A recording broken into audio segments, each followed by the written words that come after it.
Asr namozining 4 rakat sunnati.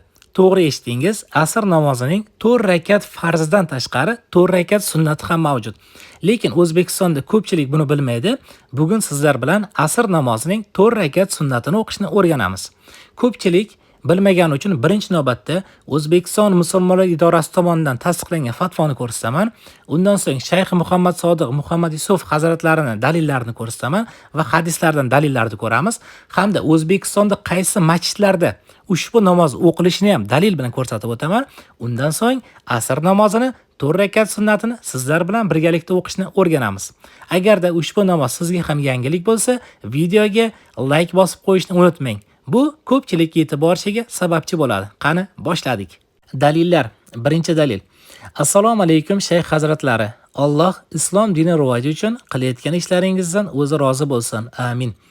Sizga bir savol bilan murojaat qilmoqchi edim. Biz Daniyada tahsil olamiz.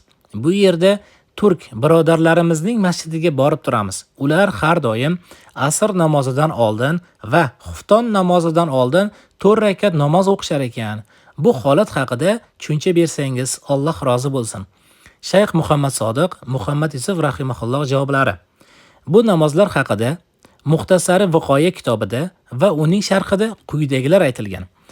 Asrdan oldin 4 rakat, xuftondan oldin va keyin 4 rakat namoz mahbubdir. Payg'ambarimiz sollallohu alayhi va sallam asrdan oldin 4 rakat namoz o'qigan odamni Alloh rahim qilsin dedilar. Abu Dovud va Termiziy rivoyat qilgan. Ammo bizda urf bo'lmagan, turk qardoshlarimizda urf bo'lgan. Mana Shayx Muhammad Sodiq Muhammad Yusuf hazratlarining fatvosini ko'rib turibsiz. Ushbu namoz bor. Masalan, Turkiyada o'qilinadi, lekin bizda urf bo'lmagan. Ikkinchi dalilga o'tamiz. Ikkinchi dalilimiz savollar.islom.uz Shayx Muhammad Sodiq Muhammad Yusuf hazratlari tomonidan tashkil etilgan rasmiy platforma hisoblanadi. Zikr ahlidan so'rang hayoti javobi. Va alaykum assalom nafl namoz deb niyat qilinadi. Bir salom bilan 4 rakat o'qilinadi. Bu yerda o'qilish haqida ma'lumot beryaptilar. Hozir dalillarni ko'ramiz, keyin o'qilishini batafsil tushuntirib beraman. Davomi. Asr namozidan oldin 4 rakat nafl namozi haqida quyidagi hadis kelgan. Nabiy sallallohu alayhi va sallam asrdan oldin 4 rakat namoz o'qigan odamni Alloh rahim qilsin dedilar. Abu Dovud va Termiziy rivoyat qilgan. Demak, sharhini ham ko'rib o'tamiz. Nabiy sallallohu alayhi va sallam gapirish ohanglarining o'zi bu namozning ta'kidlanmagan qo'shimcha namoz ekanligini ko'rsatib turibdi. Kim rag'bat qilib asrdan oldin 4 rakat sunnatni Nabiy sallallohu alayhi va sallam tavsiyalari deb o'qisa, savob oladi.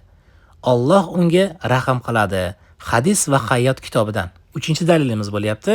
Agar kimda hadis va hayot kitobi bo'lsa, marhamat bemalol tekshirib ko'rsanglar bo'ladi. Vallohu alam. Keyingi dalilga o'tamiz. Keyingi dalilimiz Fatvo.uz rasmiy kanal. E'tibor beramiz, O'zbekiston musulmonlar idorasi fatvo hay'atini rasmiy Telegram kanalida ushbu savol-javob berilgan. Sanasiga e'tibor beramiz. 2021-yil 13-oktyabr. Savol: Ish joyimda turklar bor. Asr namozida 4 rakat farzdan oldin 4 rakat sunnat deb o'qishadi. Shuni biz ham o'qishimiz qanchalik to'g'ri? Mazhabimizga ko'ra o'zbek ulamolar bergan fatvolarni bilmoqchi edim. Endi o'ng tarafdagi rasmga qarang. Javob: mazhabimizga ko'ra asrdan oldingi 4 rakat nafl namoz mustahab sanaladi. Ya'ni ushbu namozni o'qisa savob, o'qimasa gunoh emas.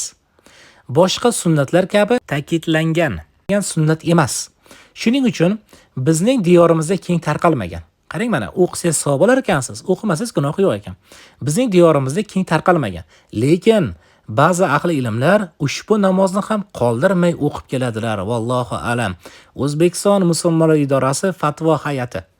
Mana agar kimda kim asr namozidan oldin 4 rakat sunnat namoz yo'q desa, mana marhamat shuncha dalil keltirdik. O'zbekiston musulmonlar idorasi fatvo hay'ati.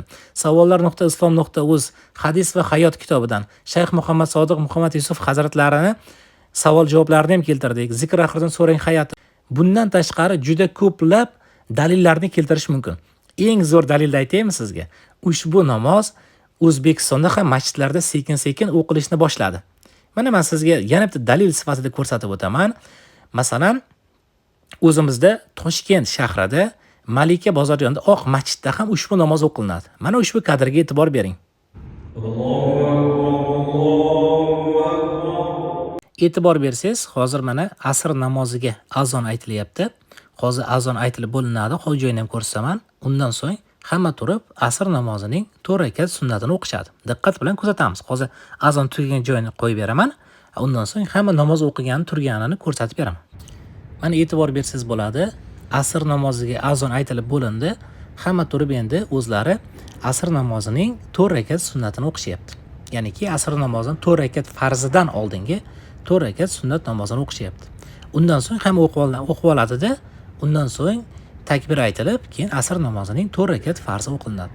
Mana sizlarga yana bitta isbot, hozirda O'zbekistonda ham ko'plab masjidlarda sekin-sekin asr namozidan 4 rakat farzidan oldingi 4 rakat sunnat ham sekin-sekin urf bo'lyapti bizda ham. Qaranglar, mana Xudo xohlasa sekin-sekin ko'payib boryapti.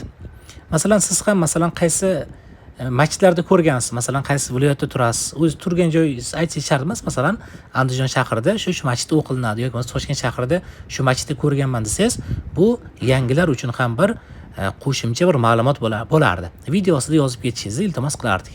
Endi umumiy xulosalarga o'tamiz. Asr namozi 4 rakat sunnati bu majburiy namoz emas ekan. Kim o'qisa savob oladi, o'qimagan odamga gunoh yo'q ekan. Keyingisi, bu namozni qazosi bo'lmaydi. Ya'niki asr namozining 4 rakat sunnatini qazosi bo'lmaydi. Misol uchun biz shu paytgacha o'qimaganmiz, to'g'rimi? Uning uchun qazosi yo'q, bu majburiy namoz emas. Keyingi masala, erkaklar ham, ayollar ham o'qiveradi. Yana shuni aytib ketaylik, faqat erkaklar uchunmi degan narsa bo'lib qolmasin. Bu erkaklar uchun ham, ayollar uchun ham qo'shimcha namoz bemalol o'qisanglar bo'laveradi. Xo'p, keyingi narsa. Endi asr namozining 4 rakat sunnati qanday o'qilinadi degan masalaga kelsak, hozir videoda ham ko'rsatib berdik. Birinchi navbatda mana qarang. Agar masjidga chiqib o'qisangiz, misol uchun, birinchi asr namoziga azon aytilinadi. Videoda ko'rganingizdek azon aytilinadi. Azondan keyin birinchi bo'lib asr namozining 4 rakat sunnatini o'qiysiz. Birinchi farzi o'qilinmaydi. Birinchi navbatda asr namozining 4 rakat sunnatini o'qiysiz. Xo'p, qanday qilib o'qiyman desiz, xuddiki peshin namozining 4 rakat sunnatiga o'xshaydi. Peshin namozining 4 rakat sunnatini qanday o'qiysiz? Xuddi shunaqa o'qiysiz. Niyat quyidagicha bo'ladi. Alloh roziligi uchun qiblam bo'lmish Ka'ba tomonga yuzlanib 4 rakat nafil namoz o'qishni niyat qildim deb niyat qilasiz. Allohu akbar deb peshin namozining 4 rakat sunnatiga o'xshab bir xil o'qiysiz. Keyin o'qib olganingizdan so'ng turib asr namozining 4 rakat farzini o'qiysiz ekan. Qiyin emas, mana masalan bugundan boshlasak bo'ladi. Mana bitta yo'qolib ketgan sunnatni tiriltirsak bo'ladi. Mana dalillar ham keltirib o'tdik. Masalan, Oq masjidda o'qilinadigan Toshkentda boshqa ko'p masjidlarda ham o'zim ham ko'rdim, ko'p masjidlarda o'qilinyapti. Ko'p masjidlarda o'qilinadi. Mana masalan aytib o'tganimdek, sizda ham masalan qaysi masjidda ko'rgansiz? Qo'shimcha dalil bo'lishi uchun videosi yozib ketsangiz, bunda ham xursand bo'lardik. Aytib o'tganimdek, bu qo'shimcha nafil namoz hisoblanadi. Hadis ham bor, hadisni ham ko'rib o'tdik. Kim xohlasa bemalol o'qisa bo'ladi. Mana bugundan boshlang. Masalan, imkoniyat bor, qo'shimcha namoz sifatida bugundan boshlasangiz bo'ladi. Qiyin emas, takror aytaman. Birinchi navbatda asr namozi bo'ladi. Asr namozi azondan keyin birinchi 4 rakat sunnatni o'qib olasiz, keyin 4 rakat farzini o'qiysiz asrda. Bo'ldi. Ayollar ham shu. Asr vaqti bo'ldimi? Birinchi 4 rakat mana sunnatni o'qib olasiz. Undan so'ng 4 rakat farz o'qiysiz. Niyatini yozib qo'ydim, mana rasmi turibdi. Alloh roziligi uchun qiblam bo'lmish Ka'ba tomonga yuzlanib 4 rakat nafil namoz o'qishni niyat qildim deb o'qiyverasiz bemalol. Keyin asr namozining 4 rakat farzini o'qiysiz. Bu qo'shimcha namoz. Mana shu sunnatni ham qarang, tiriltasak qanday yaxshi ish bo'lardi. Hozirda sekin-sekin O'zbekiston rivojlanyapti, ko'plab masjidlarda o'qilinyapti. Video yoqqan bo'lsa, like knopkasini bosib qo'yishni unutmang. Bu juda ham ko'plab insonlarga yetib borishiga sababchi bo'ladi va payg'ambarimiz sollallohu alayhi vasallamning yana bir sunnatlarini tirilishiga sabab bo'ladi, Xudo xolasa. Keyingi darslarimizgacha salomat bo'ling.